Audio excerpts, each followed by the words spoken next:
नमस्कार, मैं सुबोध मंडल आज आप लोगों के सामने काव्य लक्षण पर चर्चा करने के लिए उपस्थित हुआ हूँ।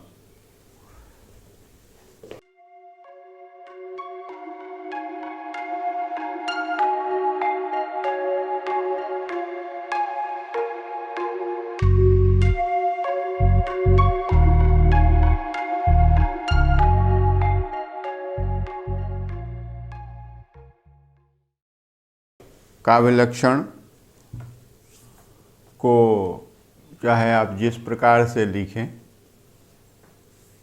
एक ही शिरोरेखा के साथ लिखें या योजक चिन्ह के साथ लिखें या फिर वियोगावस्था में लिखें। आप देखें इस तरह से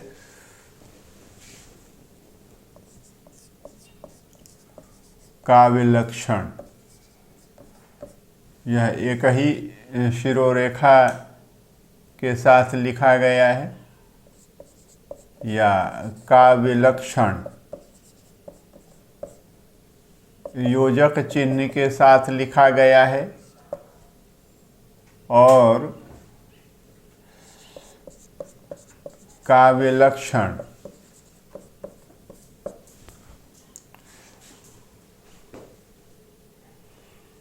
यह जो है वियोगावस्था या अयोगावस्था में लिखा गया है। चाहे आप जिस तरह से लिखें, यह समस्त पद है, यानी सामासिक पद, सामासिक पद। और यह तत्पुरुष षष्ठी समास है। यह ध्यान में रखना है। काव्य लक्षण चाहे जिस प्रकार से लिखा जाए, यह षष्ठी तत्पुरुष समास है या तत्पुरुष षष्ठी समास। और क्योंकि काव्य लक्षण में किसी एक काव्य लक्षण पर तो हम विचार नहीं करते हैं, कई काव्यशास्त्रियों, विचारकों, विद्वानों द्वारा दिए गए लक्षणों पर विचार करते हैं और कई भाषाओं में जो उनके साहित्य के मनीषियों ने, काव्यशास्त्रियों ने काव्य के संबंध में अपने विचार व्यक्त किए हैं, लक्षण परक विचार व्यक्त किए हैं, लक्षण बताए हैं, तो उन लक्षणों पर हम विचार करते हैं। इसलिए यह एक वचन नहीं होकर के बहुवचन है और इसका विग्रह होगा काव्य के लक्षण। काव्य के लक्षण यह ध्यान में रखना है, क्योंकि हम किसी एक लक्षण पर इसमें विचार नहीं करते हैं, किसी एक लक्षण का अध्ययन नहीं करते हैं। समय समय पर अनेक भाषाओं के अनेक काव्यशास्त्रियों ने काव्य के संबंध में जो अपने लक्षण बताए हैं, उन लक्षणों पर हम विचार करते हैं। इसीलिए यह लक्षण जो है बहुवचन है और इस प्रकार से इसका विग्रह हो जाएगा काव्य लक्षण या काव्य लक्षण हाइफन के साथ या अलग ही, जैसे भी हो, तो इसका विग्रह हो जाएगा काव्य के लक्षण। इसमें हम काव्य के कई भाषाओं के कई विद्वानों के लक्षणों का अध्ययन करते।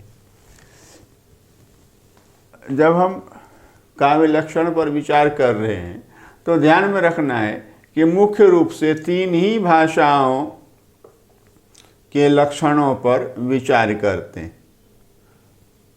एक तो है संस्कृत काव्य लक्षण, दूसरे में है हिंदी काव्य लक्षण और तीसरे में है पाश्चात्य काव्य लक्षण या फिर अंग्रेजी काव्य लक्षण। अंग्रेजी काव्य लक्षण यह ध्यान में रखना है। संस्कृत काव्य लक्षणों पर विचार करते हैं, हिंदी काव्य लक्षणों पर विचार करते हैं और अंग्रेजी काव्य लक्षणों पर विचार करते हैं और या पाश्चात्य काव्य लक्षणों पर हम विचार करते हैं। यह इतना हमने जाना है और हम वाङ्मय को समझ चुके हैं।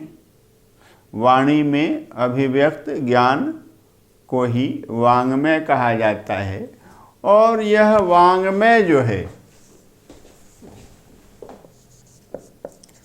वा की जोर मय है और यहाँ यह व्यंजन संधि है। हलंत से ही पहले शब्द का आखिरी अक्षर जो है, पहले शब्द का अंतिम अक्षर अगर हल चिन्ह से युक्त है तो वहाँ व्यंजन संधि होती है, तो वाक्मय जो है वाङ्मय हो जाता है और यह व्यंजन संधि यहाँ है।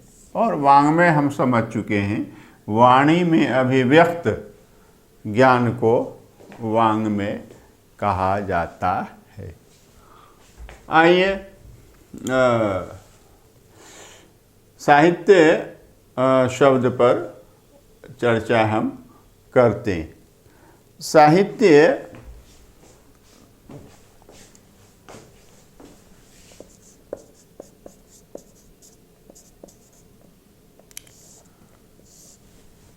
यह जो है साहित्य शब्द में श्य प्रत्यय अलग करके श्या, साहित्य शब्द में श्या प्रत्यय अलग करके साहित्य शब्द की व्युत्पत्ति हुई है और संस्कृत में यह साहित्यम है। संस्कृत में यह साहित्यम और साहित्यम नपुंसक लिंग है और एक वचन है। यह ध्यान में रखना है। साहित्यम नपुंसक लिंग है संस्कृत में और एक वचन है। हिंदी में साहित्य जो है, हिंदी में साहित्य तत्सम शब्द है। यह ध्यान में रखना है। हिंदी में साहित्य जो है तत्सम शब्द है और पुंगलिंग है।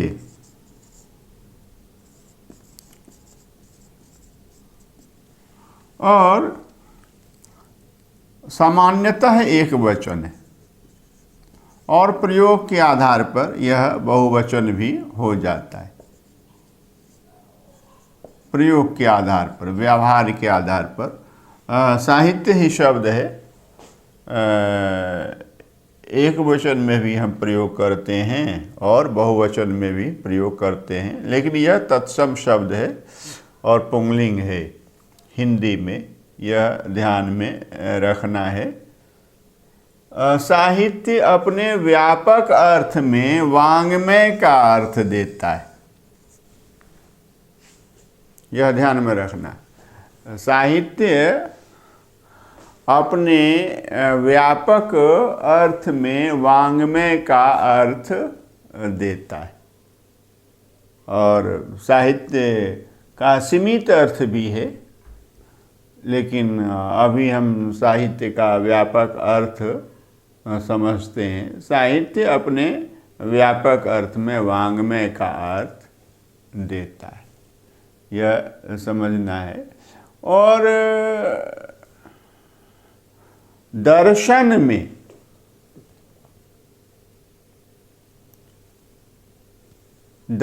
में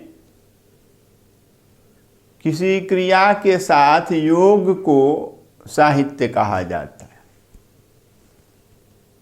दर्शन शास्त्र में किसी क्रिया के साथ योग को साहित्य कहा जाता है, परंतु काव्यशास्त्र में शब्द और अर्थ के सहभाव को साहित्य कहा जाता है। दर्शन शास्त्र में किसी क्रिया के साथ योग को साहित्य कहा जाता है, और काव्य शास्त्र में, साहित्य शास्त्र में शब्द और अर्थ के सहभाव को साहित्य कहा जाता है। और इसको समझना है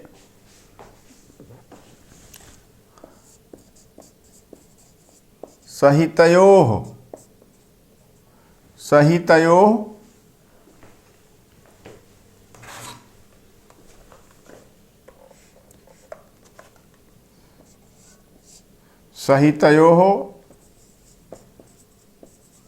शब्दार्थयोः भावः साहित्यम्।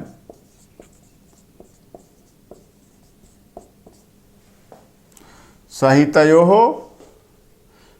शब्दार्थयोः भावः साहित्यम्। साहित्य शब्द और अर्थ के साथ अभिव्यक्त भाव का नाम है। सहितयोः शब्दार्थयोः भावः साहित्यम्। भाव जब शब्द और अर्थ के साथ हो लेता है तब इसको साहित्य कहा जाता है। भाव जब शब्द और अर्थ के साथ हो जाता है, भाव जब शब्द और अर्थ से संयुक्त हो जाता है, भाव जब शब्द और अर्थ के से संपृक्त हो जाता है, तब उसी को हम क्या कहते हैं कि साहित्य कहते हैं। यह है। और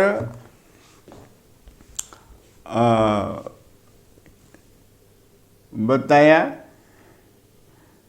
साहित्य का व्यापक अर्थ वाङ्मय, और साहित्य का व्यापक अर्थ किसी भाषा में लिखी गई सभी रचनाओं या पुस्तकों को साहित्य कहा जाता है। किसी भाषा में रची गई सभी रचनाओं या पुस्तकों को साहित्य कहा जाता है, जैसे हिंदी साहित्य है, अंग्रेजी साहित्य है, उर्दू साहित्य है। और इसके साथ साथ व्यापक अर्थ दूसरा भी है साहित्य का। साहित्य का दूसरा भी व्यापक अर्थ है, किसी विषय की सभी पुस्तकों या रचनाओं को उस विषय का साहित्य कहा जाता है। किसी विषय की, किसी भी विषय की सभी रचनाओं या पुस्तकों को समुच्चय के रूप में, संग्रह के रूप में, संकलन के रूप में उस विषय का साहित्य कहा जाता है। जैसे भूगोल साहित्य, मतलब भूगोल विषय की सभी पुस्तकें, भूगोल विषय की सभी रचनाएं। और दर्शन साहित्य, दर्शन शास्त्र में लिखी गई सभी पुस्तकें। आयुर्विज्ञान साहित्य, आयुर्विज्ञान में लिखी गई सभी पुस्तकें, और इसी तरह से हम समझ सकते हैं। साहित्य व्यापक अर्थ में वाङ्मय का अर्थ देता है। दूसरा है कि किसी भाषा में लिखी गई सभी पुस्तकों को साहित्य कहा जाता है। तीसरा है व्यापक अर्थ कि किसी विषय विशेष की सभी रचनाओं के संकलन को हम क्या कहते हैं कि साहित्य कहते हैं। और यहाँ हमने देखा है कि संहितयोः शब्दार्थयोः भावः साहित्यम, तो यह व्यापक परिभाषा है, साहित्य की व्यापक लक्षण है साहित्य का, यह ध्यान में रखना है। लेकिन इसको अलग अलग करके देखेंगे तो तीन स्थितियां पैदा होती हैं, तीन स्थितियां उत्पन्न होती हैं, यह ध्यान में रखना है। और वे तीन स्थितियां क्या हैं, यह ध्यान से देखने, समझने, बूझने की जरूरत। अगर आप इस तरह से नहीं समझते हैं तो काव्य लक्षण को अच्छी तरह से नहीं समझा जा सकता है, यह ध्यान में रखना है।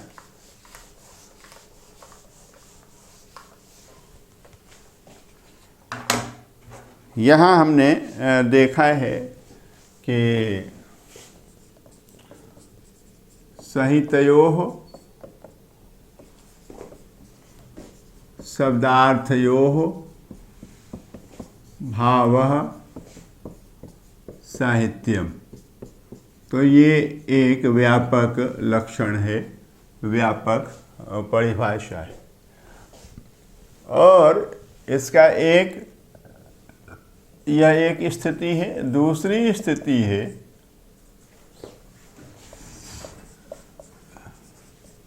सहितेन शब्देन, दूसरी स्थिति है सहितेन शब्देन भावः साहित्यम।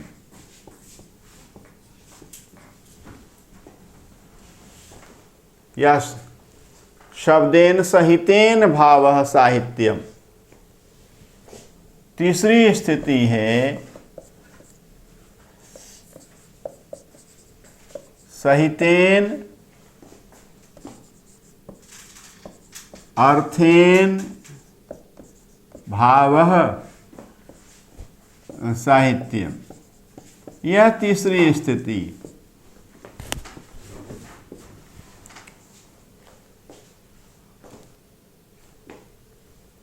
यह समझना है, सहितेन शब्देन भावः साहित्यम, सहितेन अर्थेन भावः साहित्यम, सहितयोः शब्दार्थयोः भावः साहित्यम। क्या है कि शब्द से युक्त भाव को साहित्य कहा जाता है। सहितेन शब्देन भावः साहित्यम, शब्द से युक्त भाव को साहित्य कहा जाता है। एक शब्द भी साहित्य है, साहित्य में शब्द की भी प्रधानता होती। एक बात कि शब्द से संयुक्त भाव को साहित्य कहा जाता है, या जो भाव शब्द के साथ साथ चलता है उसे साहित्य कहा जाता है। दूसरा है सहितेन अर्थेन भावः साहित्यम, कि अर्थ के साथ साथ जो भाव चलता है उसको साहित्य कहा जाता है। अर्थ के साथ भाव के साहचर्य को साहित्य कहा जाता है। शब्द के साथ भाव के साहचर्य को साहित्य कहा जाता है। ये दूसरी सिचुएशन। हाँ, ये। और तीसरी है कि शब्द और अर्थ दोनों के साथ, शब्द और अर्थ दोनों के साथ भाव के साहचर्य को साहित्य कहा जाता है। यह ध्यान में रखना है। शब्द और अर्थ दोनों के साथ भाव के साहचर्य को साहित्य कहा जाता है। तो ये तीन स्थितियां, और हमने देखा है पिछले वर्ग में, जहाँ शब्द की प्रधानता होती है वेद साहित्य है, वैदिक साहित्य है, और जहाँ अर्थ की प्रधानता होती है वह शास्त्र या विज्ञान का साहित्य है, और जहाँ दोनों की साथ साथ प्रधानता होती है, शब्द की भी और अर्थ की भी, उसी को क्या कहते हैं, हम साहित्य कहते हैं। तो यह है साहित्य का शाब्दिक अर्थ होता है साथ साथ रहने का भाव, साथ साथ रहने की स्थिति, साथ साथ रहने की अवस्था, और इसको सामूहिकता भी कह सकते हैं, सामूहिक भाव भी कह सकते हैं, सामाजिकता भी कह सकते हैं, और सामाजिक भाव भी कह सकते हैं। और साहित्य शास्त्र का भी अर्थ देता है, साहित्य विज्ञान का भी अर्थ देता है, और साहित्य में शब्द और अर्थ की सहितता होती है, साहित्य में शब्द और अर्थ दोनों का सहभाव होता है। सार्थक शब्द को भी साहित्य कहा जाता है। ये सहितेन अर्थेन भावः साहित्यम, सार्थक अर्थ को भी, सार्थक शब्द को भी साहित्य कहा जाता है, सार्थक शब्द को भी साहित्य कहा जाता है। दूसरी बात है कि सटीक वाणी को, सटीक भाषा को साहित्य कहा जाता है। अच्छा, लिपिबद्ध ज्ञान को साहित्य कहा जाता है। लिपिबद्ध या अक्षरबद्ध विचार को साहित्य कहा जाता है। संचित ज्ञान राशि को साहित्य कहा जाता है। ज्ञान की राशि जो संचित है और उसको साहित्य कहा जाता है। अच्छा, ज्ञान राशि के संचित कोश का नाम साहित्य, ज्ञान राशि के संचित कोश का नाम साहित्य है। और उसी तरह से हम इसको समझने का प्रयास करेंगे। आज हमने साहित्य पर चर्चा की है। साहित्य के सीमित अर्थ को भी समझ लेना है। व्यापक अर्थ को समझा हमने, साहित्य शब्द की व्युत्पत्ति समझी, उसका शाब्दिक अर्थ समझा, और साहित्य के सीमित या संकुचित अर्थ को भी समझना। साहित्य सीमित या संकुचित रूप में जो है काव्य का अर्थ देता है, यह समझना है। और काव्य शास्त्र का भी अर्थ देता है, यह भी समझना है। और काव्य शब्द की उत्पत्ति जो है कब्री धातु है, जो वर्णने के अर्थ में है। कब्री धातु वर्णने, वर्णन करने के अर्थ में, और उसी में या प्रत्यय लग करके काव्य शब्द बनता है। और इसीलिए कहा जाता है काव्य की का एक दूसरा लक्षण देखिए, वर्णना काव्यम उच्यते। वर्णना काव्यम उच्यते। वर्णन को ही क्या कहते हैं? काव्य कहते हैं। यह समझना है। वर्णन को ही काव्य कहते हैं, यह समझना है। तो यह हमने देखा है और समझने का प्रयास किया है। सीमित अर्थ में साहित्य काव्य का अर्थ देता है, कभी कभी काव्यशास्त्र का भी अर्थ देता है। और संस्कृत में ध्यान में रखिए, संस्कृत में काव्य और कविता एक दूसरे के पर्यायवाची शब्द हैं। यह भी ध्यान में रखना है। संस्कृत में काव्य और कविता एक दूसरे के पर्यायवाची शब्द हैं, परंतु हिंदी में और आज के समय में व्यापक संदर्भ में काव्य और साहित्य एक दूसरे के पर्यायवाची। और भी क्या है, काव्य मतलब पोएट्री और साहित्य मतलब लिटरेचर। तो ये सब पर्यायवाची हैं। और काव्य से कविता का भी अर्थ, क्योंकि कविता जो है काव्य का ही एक भेद है, काव्य का ही एक प्रकार है। जैसे काव्य जो है वाङ्मय का एक भेद है, वाङ्मय का एक प्रकार है। साहित्य वाङ्मय का एक भेद है, वाङ्मय का एक प्रकार है। उसी तरह से पोएम जो है, कविता जो है, वह पोएट्री का या काव्य का एक भेद है, एक प्रकार है, एक रूप है। तो आज हमने यह देखा है और अगले दिन फिर हम काव्य लक्षण पर और भी चर्चा करेंगे।